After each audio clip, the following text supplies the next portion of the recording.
Tell me, Mr. Chapman, what do you want your legacy to be? I want folks to be humble and kind. I'm author Gwen Elise Clayton, and I love Johnny Appleseed. He is a major figure in Fort Wayne folklore. Plus, I make the best apple strudel. Kid you not. Just ask my husband or anybody else. I'm the best, just is. John Chapman, aka Johnny Appleseed, was born in Leominster, Massachusetts on September 26, 1774, which makes him a Libra.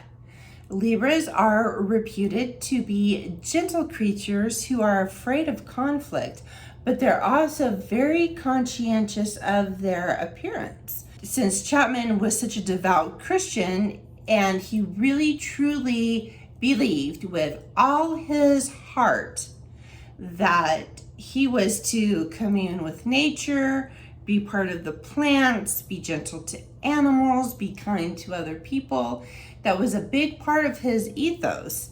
And so to him, it was just a natural thing for him to don the appearance of a pauper with his raggedy clothes and bare feet.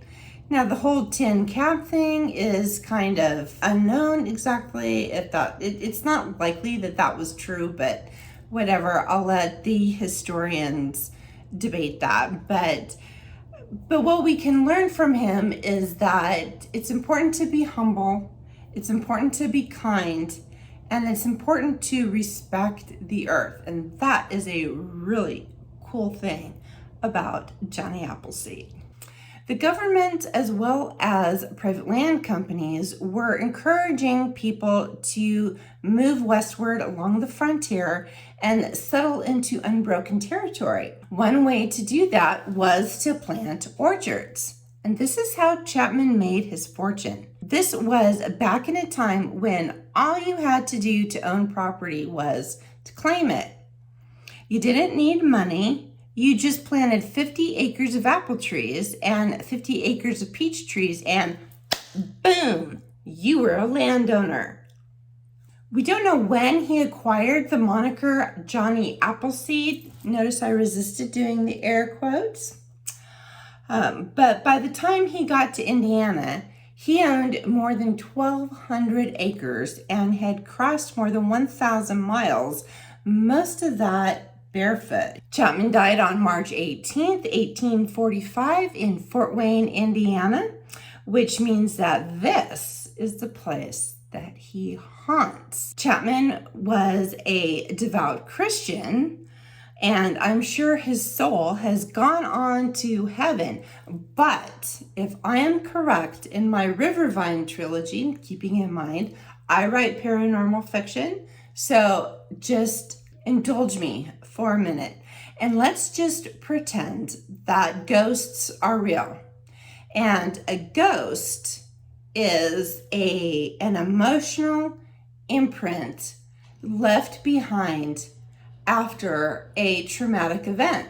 But there was a dark side of him that a lot of people don't really think about, and people back then didn't think about it anyway.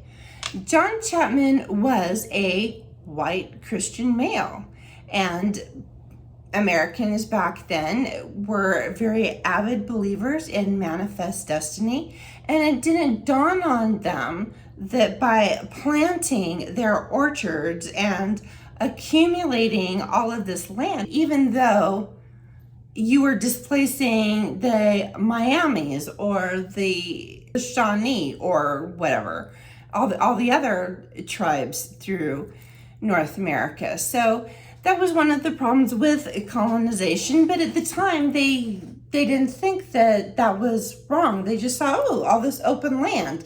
It didn't occur to them that they were displacing Indian people, and even then they didn't really consider the indigenous people to be equal to them. Anyhow, that was the dark side of Johnny Appleseed. And another criticism that he kind of gets criticized for, but I want to clarify something. He did not plant dessert apples. So in order to be a dessert apple, like for pies and for baking and all that other stuff, you have to do what's called grafting. And that was a process that Chapman very much did not believe in. He had this very strict religious belief that believed that you should just plant from seeds or whatever it was. I don't know the whole story, but I'll put links to videos that describe it better than I can. Chapman died on March 18th, 1845 in Fort Wayne, Indiana, which means this is where he haunts. Now, granted, Chapman was a devout Christian, and I'm sure his soul has gone to heaven, but I have it on good authority that if you walk along the St. Joseph River from early autumn until the last apple falls before winter, you can hear his high, lonesome sound. Every year about this time, Fort Wayne has its annual Johnny Appleseed Festival. It's the third weekend in September, and its mission is to provide a historically authentic recreation of the time of Johnny Appleseed and the period in which he lived. Eddie and I went this year, and here are some of the highlights.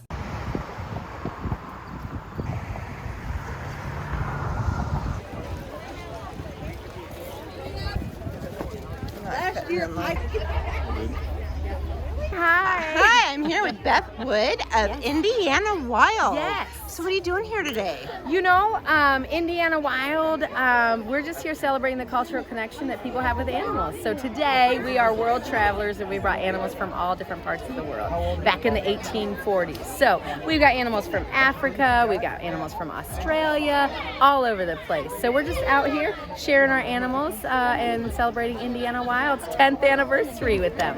Yes. I'm gonna get this walking stick.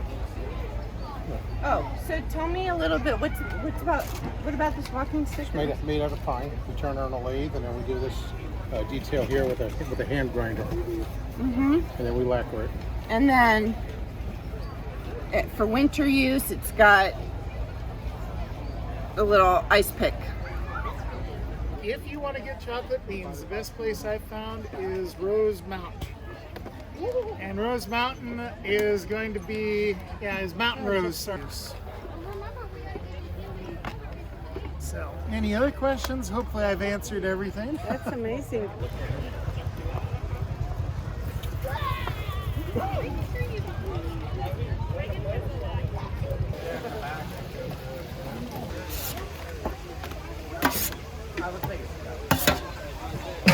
Here you go, guys. Have a great night. I'm at the Booth of Wonders. And this is the severed head of the historical Faust. Faust in the plays makes a deal with the devil. Yes. Based on this man who didn't make a deal with the devil, he'd been an alchemist. Greedy enough that he blew himself to pieces doing an alchemical experiment. We got his head in a box. The severed head of Johann Faust. Ooh. Oh, indeed. Dr. Faust, yeah? What did you learn about alchemy? I learned that alchemy does not work. Why is your head in a box? I got greedy. Don't be greedy. You all right? All right.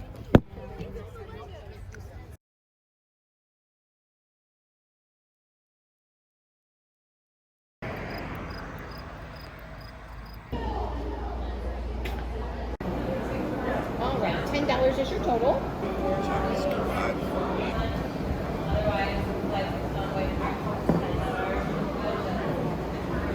Ending our day with a Kekionga Johnny Grog Cider. John Chapman was a good-hearted man who never meant to hurt anybody. But 176 years after his death, he has seen how his legend may have betrayed him. I think he feels great remorse for the harm he caused the Miami and other indigenous people. I think he's lonely and wishes he had felt the comfort of a soulmate. I think he wishes that people would carry his tradition of being kind to plants and animals and treat the land with respect. I'm thinking how much of the lament that would justify a haunting, because that's what hauntings sometimes can be. It's like you have all of this emotional trauma and you just can't let it go. You have to, when you go on to heaven, your soul goes on to heaven, but the emotional baggage stays behind. And that's what can be a haunting, if you catch my drift. That's pretty cool. I just thought about that. Interesting. So if you really want to help Johnny Appleseed find peace, you can do right by your fellow humans and protect the land and animals that share your home. I will leave links to everything in the description below. In the meantime, I greatly appreciate you giving this video a thumbs up if you liked it, and subscribe to the Rivervine channel.